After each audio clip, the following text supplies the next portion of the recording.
Salam, Bapak, Ibu, dan saudara-saudara yang diberkati oleh Tuhan Yesus Kristus. Kembali kita bertemu dalam seri pelajaran firman Tuhan. Hari ini, Selasa, tanggal 2 bulan Desember, tahun 2025.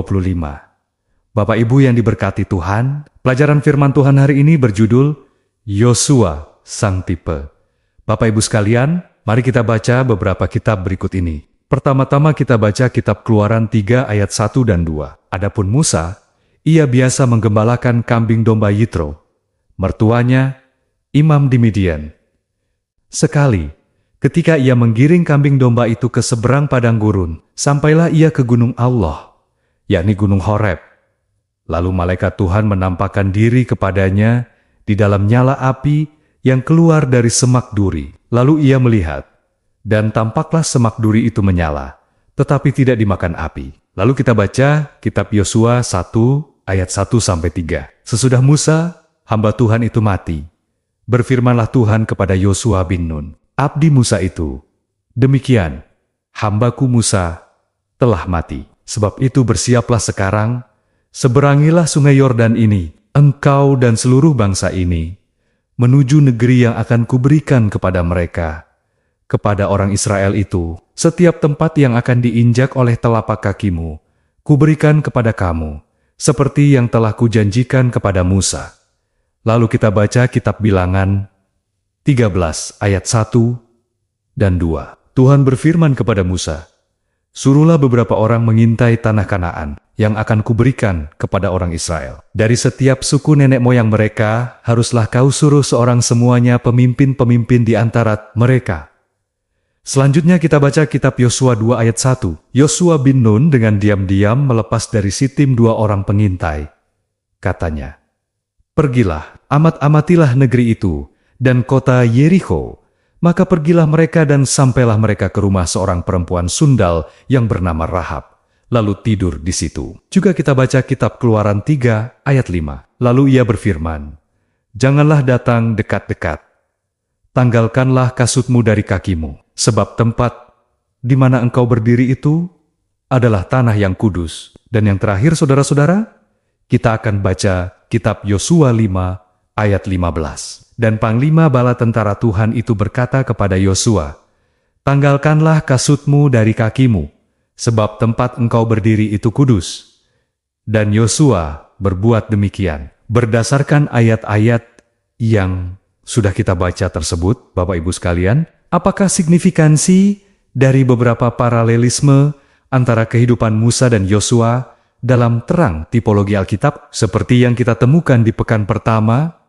Saudara-saudara sekalian, Yosua ditampilkan sebagai Musa baru yang dalam kehidupan generasi kedua mengulangi langkah-langkah paling penting mengenai eksodus dari Mesir.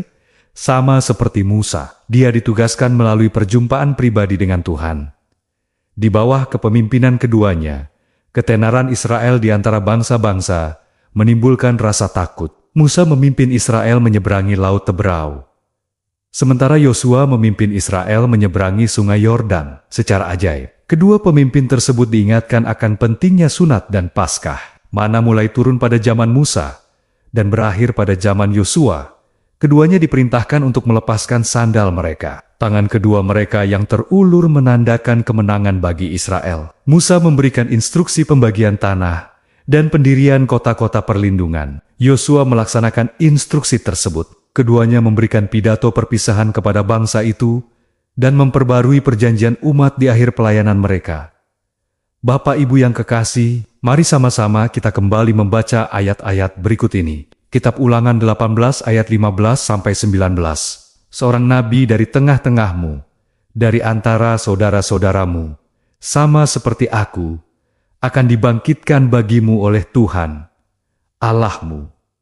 Dialah yang harus kamu dengarkan, tepat seperti yang kamu minta dahulu kepada Tuhan, Allahmu, di Gunung Horeb, pada hari perkumpulan, dengan berkata, tidak mau aku mendengar lagi suara Tuhan, Allahku, dan api yang besar ini tidak mau aku melihatnya lagi, supaya jangan aku mati. Lalu berkatalah Tuhan kepadaku, apa yang dikatakan mereka itu baik. Seorang nabi akan kubangkitkan bagi mereka dari antara saudara mereka, seperti engkau ini. Aku akan menaruh firman-Ku dalam mulutnya, dan ia akan mengatakan kepada mereka segala yang Kuperintahkan kepadanya. Orang yang tidak mendengarkan segala firman-Ku yang akan diucapkan nabi itu demi nama-Ku, daripadanya akan Kutuntut pertanggungjawaban. Lalu kitab Ulangan 34 ayat 10-12. Seperti Musa yang dikenal Tuhan dengan berhadapan muka, tidak ada lagi nabi yang bangkit di antara orang Israel dalam hal segala tanda dan mujizat yang dilakukannya atas perintah Tuhan di tanah Mesir terhadap Firaun dan terhadap semua pegawainya dan seluruh negerinya, dan dalam hal segala perbuatan kekuasaan dan segala kedahsyatan yang besar yang dilakukan Musa di depan seluruh orang Israel. Selanjutnya kita baca Yohanes 1 ayat 21. Lalu mereka bertanya kepadanya, "Kalau begitu, siapakah engkau?" Elia.